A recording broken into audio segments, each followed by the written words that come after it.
தேங்காய் கொஞ்சம் கூட சேர்க்காம பட் அதே டேஸ்ட்டில் ஒரு சட்னி செய்யணும் அப்படின்னு நினச்சிட்டு இருக்கீங்கன்னா இந்த வீடியோ உங்களுக்கு தான். பொட்டுக்கல்லை வச்சு எப்படி கார சட்னி செய்யலாம் அதுதான் இந்த வீடியோவில் நம்ம பார்க்க போகிறோம். ஸோ வீடியோ ஃபுல்லாக ஸ்கிப் பண்ணாமல் பாருங்கள். இந்த சட்னி இட்லி, தோசை எல்லாத்துக்குமே ரொம்ப அருமையாக இருக்கும். சுட சுட இட்லிக்கோ சரி இல்லை சூடான தோசைக்கோ இந்த சட்னியை வச்சு நீங்கள் சாப்பிட்டு பார்த்தீங்க அப்படின்னா அவ்வளோ அட்டகாசமாக இருக்குங்க இந்த பொட்டுக்கல்லை சட்னி. இதுக்கு என்னென்ன தேவையான பொருள் பார்த்துடலாம் வாங்க. ஒரு 50 கிராம் அளவுக்கு பொட்டுக்கடலை, ஒரு 6-7 வரமிளகாய், 2 பல் பூண்டு, சின்ன அரநெல்லிக்காய் சைஸ் அளவுக்கு புளி, தேவையான அளவு உப்பு, ஒரு பெரிய வெங்காயத்தையும் நல்லா பொடியாக கட் பண்ணி எடுத்து வச்சுக்கோங்க.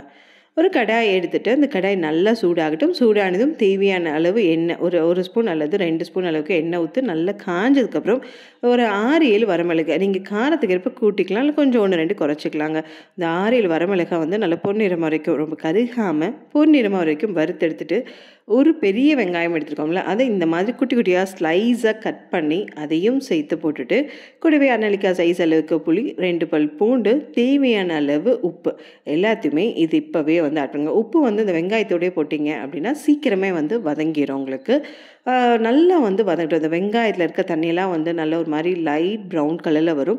ஸோ இந்த மாதிரி வர வரைக்கும் நல்லா வதக்கி எடுத்துருங்க. இதோட பச்சை வாசனைலாம் போனதுக்கப்புறம் நல்லா வெந்ததுக்கப்புறம் நம்ம எடுத்து வச்சுருந்த ஒரு 50 கிராம் அளவுக்கு பொட்டுக்கடலையை இதில் போட்டுருங்க. போட்ட உடனேயே கேஸ் ஆஃப் பண்ணிடுங்க. ஸோ அந்த சூட்லேயே இருந்தால் மட்டும் போதும். நல்லா கிளறி விட்டுட்டு அந்த வெங்காயம், வரமிளகாய் இது எல்லாமே இது கூடவே பொட்டுக்கல் இது எல்லாமே நல்லா ஒன்று சேர்ந்த வரைக்கும் கேஸை ஆஃப் பண்ணிவிட்டு நல்லா வதக்கி விட்டுங்க. அது ஒரு சூட்லேயே இருக்கட்டும்.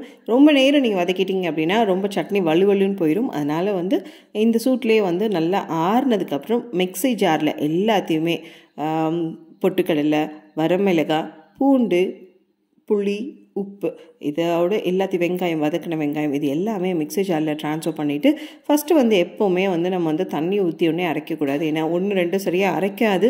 அதே சமயம் மிக்ஸி எல்லாமே தெரிச்சிடும். அதனால் இது எல்லாமே போட்டுட்டு நல்லா ஆறுனதுக்கப்புறம் மிக்ஸியில் ட்ரான்ஸ்ஃபர் பண்ணிவிட்டு 1-2 அரைச்சி எடுத்துக்கோங்க. அது கூடவே தண்ணி ஊற்றி அதுக்கப்புறம் தண்ணி ஊற்றி கெட்டியாக இந்த மாதிரி அரைச்சி எடுத்துட்டிங்க அப்படின்னா பொட்டுக்கடலை சட்னி உங்களுக்கு ரெடி ஆயிடும். இந்த பொட்டுக்கடலை சட்னி ரொம்ப தண்ணியாகவும் இருக்கக்கூடாது, அதே சமயம் கெட்டியாகவும் இருக்கக்கூடாது. ஒரு 3/4 டம்ளர் அளவுக்கு இதில் தண்ணி ஊற்றி இந்த கன்சிஸ்டன்சியில் இருக்கணும். இந்த சட்னியை நம்ம சாம்பார்லாம் எப்படி ஊற்றி சாப்பிட்றோமோ அந்த அளவுக்கு கொஞ்சம் தாராளமாக நீங்கள் இட்லிக்கோ இல்லை தோசைக்கோ ஊற்றி சாப்பிட்டா தான் நல்லாயிருக்கும். ஸோ சட்னி நம்ம யூஸ்வலாக தேங்காய் சட்னி மாதிரி கொஞ்சமாக ஊற்றி தொட்டுக்காமல் நிறைய தாராளமாக ஊற்றி சாப்பிடுங்க. ரொம்ப அட்டகாசமாக இருக்கும். இந்த சட்னிக்கு இன்னும் டேஸ்ட் கொடுக்கறதுக்கு நம்ம நல்லா தாளிப்பு தருங்க.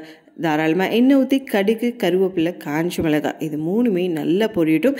இதில் நீங்கள் தேவைப்படுன்னா பெரிய வெங்காயம் ஒரு கொஞ்சமாக ஒரு சின்ன ஒரு 1/4 பெரிய வெங்காயத்தை பொடி பொடியாக நம்ம கட் பண்ணி இந்த தாளிப்பில் சேர்த்து அதையும் சட்னியில் வரீங்க. இன்னும் செம்ம டேஸ்ட்டாக சரி அதோட மனமும் ரொம்பவே அருமையாக இருக்கும். இந்த தாளிச்சதை நம்ம அரைச்சி வச்சிருந்த சட்னியில் ட்ரான்ஸ்ஃபர் பண்ணிவிட்டு நல்லா மிக்ஸ் பண்ணி விட்டீங்க அப்படின்னா இந்த பொட்டுக்கடலை சட்னி உங்களுக்கு வித்தின் 3 மினிட்ஸ்லேயே உங்களுக்கு ரெடி ஆகிடும். ஸோ இந்த சட்னியை மறக்காமல் ட்ரை பண்ணி பாருங்கள். இட்லிக்கும் சரி தோசைக்கும் கண்டிப்பாக ட்ரை பண்ணிவிட்டு எப்படி இருந்தது சொல்லிட்டு மறக்காமல் கீழே கமெண்ட் பண்ணுங்கள். உங்கள் ஃப்ரெண்ட்ஸ் யாராவது டிஃப்ரெண்ட்டான சட்னி தேடிட்டு இருக்காங்கன்னா அவங்களுக்கும் இதை ஷேர் பண்ணுங்கள்.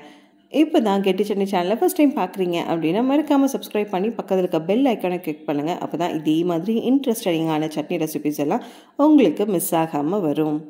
மீண்டும் ஒரு அடுத்த சட்னி ரெசிபியில் சந்திக்கலாம். நன்றி.